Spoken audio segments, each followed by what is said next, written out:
달에 한 번씩 우리 집에 와서 대문 앞에서 박을 딱 밟고 간대요. 왜 그럴까? 이건 비방이거든요. 저쪽 사람이 누군가 마음에 안 들면 그런 비방을 쳐요. 죽어라 이런 의미란 말이에요. 무작위로 비방을 쳐버리는 거예요. 얼마나 찝찝하고 무섭겠어. 거울을 따라 들어와요. 그래서 함부로 하지 말아라 이러거든. 이거는 사람을 죽이는 비방이란 말이에요. 해하는 비방이라고.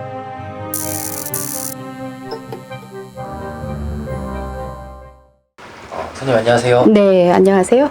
촬영하기 전에 네. 너무 황당한 얘기를 네. 이거는 시청자분들이 안 믿을래 안 믿을 수가 없는 게 이미 다 증거가 있고 네. 영상까지 있고 네. 제 댓글 오셔서 들어와 보시면 아마 보실 수도 있으실 거예요.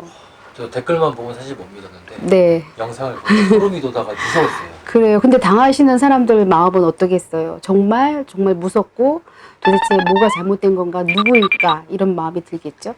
아마 우리가 이렇게 끝에만 얘기하면 궁금들 하실 거예요. 도대체 뭔 얘기를 가지고 저러실까. 그쵸? 네, 알려주세요. 알려드릴까요?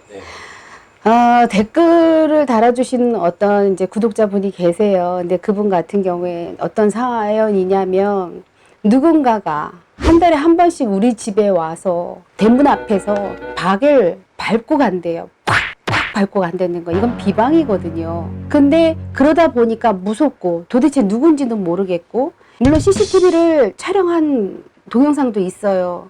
무슨 이유로 저 사람이 우리 집 앞에 와서 왜 그럴까 누군지를 모르는 거예요. 근데 그런 와중에 어머니가 돌아가셨고 몸은 몸대로 아프고, 이거는 100% 비방이거든요. 넉반을 싸서 박에다 넣어서 남의 집 앞에 가서 밟고 간다는 거는 내 모든 재수를 여기다 쏟아붓는 거야. 재수 없는 것들, 안 좋은 것들, 너 죽어라 이런 의미란 말이에요. 그거를 왜 내 것이 안 좋다고 남의 집에 와서 그렇게 비방을 치고 가거나, 또는 어떤 의미도 있냐면요, 저쪽 집에 마음에 안 들잖아요. 저쪽 사람이 누군가 마음에 안 들면 그런 비방을 쳐요. 너 죽어라라는 의미란 말이에요. 이건 정말 무서운 비방이고 해서는 안 되는 비방을 누군가가 이분한테 계속 했었던 거죠. 여기서 드는 의문점이, 네. 그 사람은 어떻게 그걸 알았을까요? 이제 어떤 무속인에게 얘기를 들었겠죠. 아이고야. 그러니까 이렇게 알려주시는 분들은 상당히 위험성이 많아요. 그래서 그것을 보고 제가 그랬어요. 분명히 주변에 가까이 있는 분이고 그분의 이야기를 가만히 들여다보니까 저도 신명이 있으니까 보이겠죠. 그래서 112 신고를 하셔라 하시고, 분명히 주변에 있는 사람일 거다. 또 CCTV를 보니까 여자분이시더라고요. 멀리 있지 않다, 찾아라 여기 있는데 찾았대요. 근데 무당이 한 짓이고, 그리고 이제 잡다가 이제 좀 몸싸움이 있었기는 했지만 일단은 그렇게 잡고 나니까 몸도 편해지고 마음도 편해지더라. 근데 그분이 했던 사연이 이유가 뭐냐면 빨리 뭔가 집을 나가기 위해서, 자기가 벗어나기 위해서 뭔가 행위를 했다라고 얘기를 하는 거예요. 경찰 진술에서 그랬나 봐요. 그러니까 이거는 자기가 뭔가를 살기 위해서, 또는 자기의 뭔가가 이루고자 하기 위해서는 무작위로, 왜 묻지마 있잖아요. 무작위로 비방을 쳐버리는 거예요. 자, 한 가지 예를 하나 드릴까요? 저희 무속에서는 저는 안 좋은 비방은 되도록이면 하지 말아라 하고 얘기하는 편인데, 옛날 어르신들의 이렇게 내려오는 이야기 중에 한 가지인데요. 우리 집이 장사가 잘 돼요. 저쪽 집이 장사가 안 돼요. 그랬을 때는 우리 거를 지키려고 노력을 하잖아요. 거꾸로. 우리는 장사가 안 돼요. 저 친구는 장사가 잘 돼요. 저쪽 집은. 저 손님들 뺏어오고 싶은 마음이 있잖아요.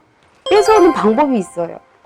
따라 하시면 안 돼요. 다 맞는 거 아니에요. 가게마다 틀려요. 사람마다 틀리고.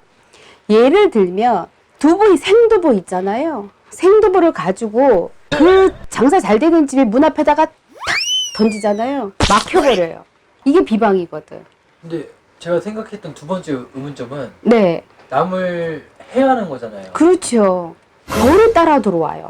그쵸. 대가를 꼭 받는단 말이에요. 다행히. 그래서 함부로 하지 말아라 이러거든. 근데 왜 무분별하게 가르쳐 주시는 분들이 상당히 많단 말이에요. 지금 이분 같이 누군가가 자꾸 우리 집에 와서 박을 밟고 가요. 근데 그 쓰레기를 치우는 것도 아니고 그대로 놓고 간단 말이에요. 얼마나 찝찝하고 무섭겠어. 이게 도대체 무슨 뜻일까? 그런 와중에 엄마 돌아가셔. 내 몸은 자꾸 아파. 일은 자꾸 안 되는 것 같아. 더군다나 대문 앞에서 그랬으니 얼마나 찝찝하겠어요. 또 한 가지가 있어요. 저 사람이 마음에 안 든다, 해하고 싶다 할 때는요, 그 집 앞에 대문 가서 바늘을 쏟아 부어요. 그래서 지남철로 뭐 문제가 있어서 찾아가 봤는데 왜 앞에 왜 이렇게 섬찟하지 이랬는데, 자석 좀 가져와 봐. 쫙 보니까 이 긴 바늘들이 쫙 붙어서 나오는 거예요. 그것도 비방이란 말이지. 이거는 사람을 죽이는 비방이란 말이에요. 해하는 비방이라고. 너무 많아요. 악용이 많아요. 근데 이거를 저희 같은 무속인들이 이걸 잘 선별해서 하지 말아라. 하고 싶어도 그건 안 된다라고 얘기를 해줘야 되는데 그게 아니라 오히려 더 부추기는 경우가 많은 거지. 또 한 가지 매매 때문에 제가 상가들을 이렇게 가는데요.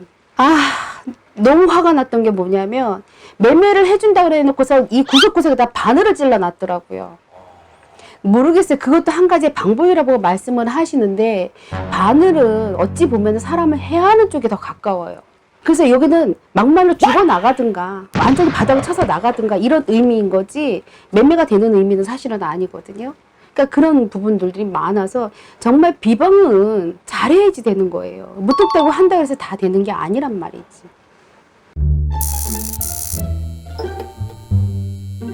당부 말씀을 마무리로. 얼마나 간절하면 자기가 하고자 하는 소원을 왜 악마에게도 생명을 판다 그러잖아요. 내 것을 판다 그러잖아요. 영혼을 판다. 근데 결국은 끝이 안 좋단 말이에요. 정말 간절한 마음으로 내가 성심성의껏 노력해서 할 수 있는 것이 있으면 해도 되겠지만 이렇게 누군가를 이렇게 짓밟아 가면서 하는 건 절대 아닌 거예요. 아셨죠? 그래서 어떤 비방법을 들었을 때 어느 무속인에게도 들었을 때 이거는 무섭다 섬찟하다 이건 아닌 것 같아요 하면 하지 마셔야지 되는 거예요. 무턱대고 욕심 때문에 지금 이 순간 내가 모면하려고 그건 하지 마세요. 아셨죠? 돌아가요. 그건 분명히 돌아가요. 왜? 내가 한번 딱 때리면 그 살의 기운이 어떻게 돼요? 넘어온단 말이에요. 우리 그러잖아요. 손가락질 하면 나머지 손가락을 어디를 향해요? 나를 향한단 말이에요. 왜 이거 생각 안 하냐고. 그죠? 그래서 절대 하시면 안 돼요.